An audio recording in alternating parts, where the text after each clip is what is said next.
আজকে আমার আম্মুর বাসায় মাসিক বাজার করা হয়েছে।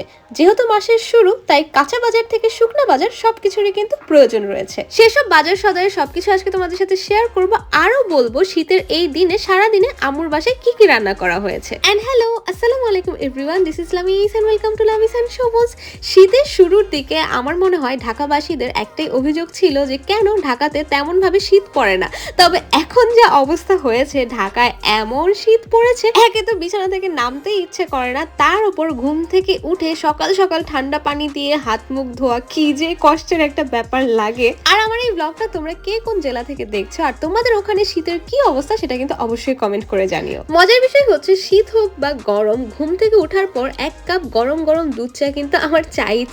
যেহেতু আমার আম্মু আর নানু দুইজনেই রং চা খেয়ে থাকেন, তাই এখানে আমি আমার নিজের জন্য এক কাপ দুধ চা বসিয়ে দিলাম। চা বানাতে বানাতে দেখলাম নানু এখানে একটা শুটকির ভর্তা বানিয়ে ফেলেছে, কারণ আজকে আমরা শুটকির ভর্তা দিয়ে খুদের ভাত খাবো। আর এখানে আম্মু কিন্তু আমার জন্য একটা ডিম ভাজি করে রেখে দিয়েছিল।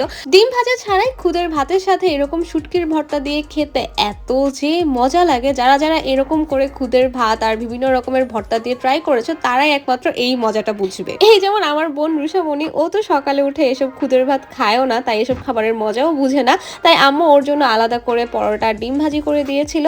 তো খাবার দাবার শেষ করে আমি এখানে আমার সবচেয়ে ফেভারিট গরম গরম দুধ চা নিয়ে বসলাম। আর চায়ের সাথে এরকম ছোট ছোট টোস্ট বিস্কিট, এটা কিন্তু মিষ্টি টোস্ট, এই টোস্টগুলো খেতেও আমার অনেক বেশি মজা লাগে। ছোটবেলা থেকে আমি চায়ে ডুবিয়ে টোস্ট বিস্কিট খেতে পছন্দ করতাম, আর এই অভ্যাস কিন্তু আমার এখনো রয়ে গিয়েছে। আচ্ছা, এই নাস্তা করার ফাঁকেই কিন্তু আমার আম্মু বের হয়ে গিয়েছিল বাজার করতে। যেহেতু মাসের শুরু, প্রত্যেকটা পরিবারেই কিন্তু কম বেশি বাজার সদাই করা শুরু হয়ে গিয়েছে। আর আম্মু কিন্তু প্রথমে এখানে শুকনা বাজারগুলো এনে রেখেছিল, আর আমি তো আর আজকে আম্মুর সাথে বাজার করতে যেতে পারিনি। তো আমি আম্মুকে বললাম যে তুমি এখন অন্য কাজ করো, বাজারগুলো আমি তোমাকে গুছিয়ে দিচ্ছি। কারণ বাজারে যাওয়া, বাজার করা এটা যেমন এক খাটুনির ব্যাপার, ঠিক তেমনই বাজারগুলো গোছানোও কিন্তু আরেক পরিশ্রমের কাজ। তো প্রথমেই কিন্তু আমি সবগুলা ব্যাগ থেকে জিনিসপত্রগুলো খুলে ফ্লোরে রাখছিলাম। আর আমরা কিন্তু এই আখের চিনিটাই খেয়ে থাকি।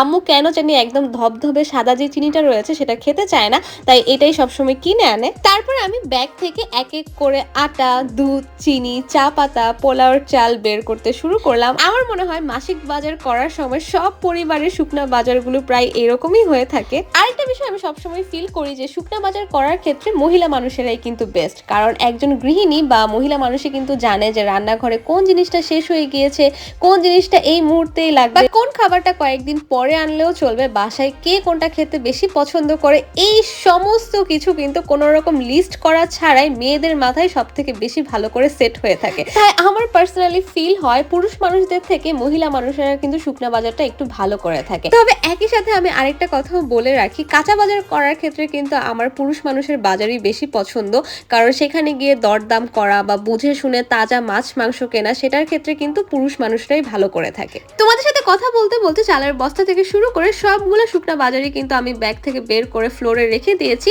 আর বাই দ্য ওয়ে, এই সবগুলা জিনিস দিয়ে যে মাস শেষ হয়ে যাবে ব্যাপারটা এমন না, কিছু কিছু জিনিস কিন্তু মাসের শেষের দিকে আবারও কিনতে হয়, কিছু জিনিস আবার থেকেও যায়। তো যাই হোক, আমি ঝটপট করে আম্মুকে বাজারগুলো গুছিয়ে দিচ্ছিলাম। আর কিচেনের এই ক্যাবিনেটটা হচ্ছে আম্মুর জন্য খাজানার বক্স, এখানে সবগুলো শুকনা বাজার আম্মু রেখে দেয়।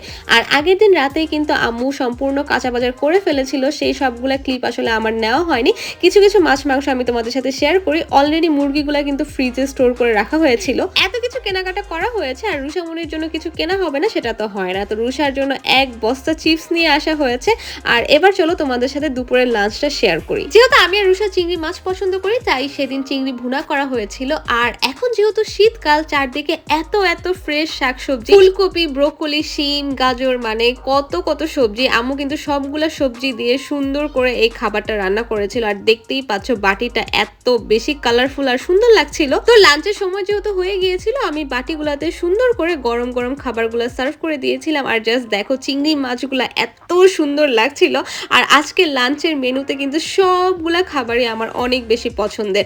আর এখানে ডাটা, আলু আর ট্যাংরা মাছ দিয়ে আম্মু একটা তরকারি রান্না করেছিল। ট্যাংরা মাছের এই তরকারিটা আমার ভালো লাগে, তবে আমার যেই দুইটা খাবার সব থেকে বেশি পছন্দের সেটা হচ্ছে এই চিংড়ি ভুনা আর এই ব্রোকলি ফুলকপির সবজি। আসলে শীতকাল আসলে আমরা যতই সাফার করি না কেন, শীতকালের এই সবজিগুলোর জন্য কিন্তু শীতকে অতটাও অপছন্দ করা যায় না। আচ্ছা, আমার আম্মু আরেকটা কাজ করে, সেটা হচ্ছে বাসায় যখনই শাকসবজি বেশি থাকে তখন সে নুডলসের সমস্ত সবজি দিয়ে রান্না করে।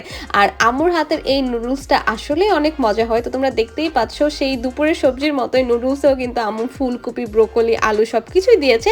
আর এখানে ছিল আমাদের ব্রাহ্মণবাড়িয়ার বিখ্যাত মেরা পিঠা। তোমাদের কার জেলায় এই পিঠাটাকে কি নামে বলা হয় আমাকে কিন্তু জানিও। আর এই পিঠাটা কিন্তু আমরা খালি খেতেই পছন্দ করি, কিন্তু অনেক জেলার মানুষেরা আবার গুড় দিয়ে খেতে পছন্দ করে, কেউ কেউ আবার ডিম ভাজি করে এটার সাথে মিক্সড করে খেতে পছন্দ করে। আসলে যার যেভাবে খেতে ভালো লাগে আর কি। তো আজকে সন্ধ্যার নাস্তায় ছিল গরম গরম সবজি নুডলস, সেই সাথে এই পিঠা আর দুধ চা তো ছিলই। নাস্তা করতে করতে তোমাদের থেকে বিদায় নিয়ে নিই। আজকের মতো ব্লগটা এ পর্যন্তই। কেমন লেগেছে জানিও। Thanks for watching. Tata, bye bye, Allah Hafiz.